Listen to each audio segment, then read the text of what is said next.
بسم الله. اساطير اساطير النهارده طريقة الدخول على سيرفر المطورين، والمفاجأة الكبرى من شركة جارينا.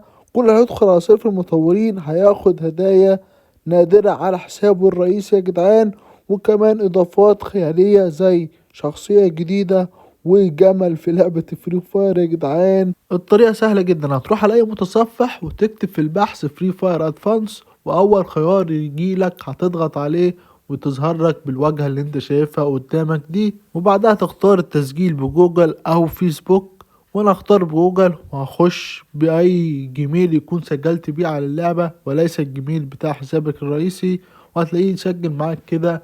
وجات لك الواجهة دي، هتاخد الكود ده وتعمل له نسخ عشان هنحتاجه في السيرفر والتسجيل. وبعد ما نسخنا الكود هندوس داونلود اللعبة او السيرفر المطورين، وبعد ما يحمل ويخلص تحميل هنفتح السيرفر وهنشوف مع بعض هنسجل ازاي. اول ما يفتح كده دي واجهة السيرفر يا جدعان، اول واجهة اللي هتنزل قريبا جدا جدا، وننتظر كده.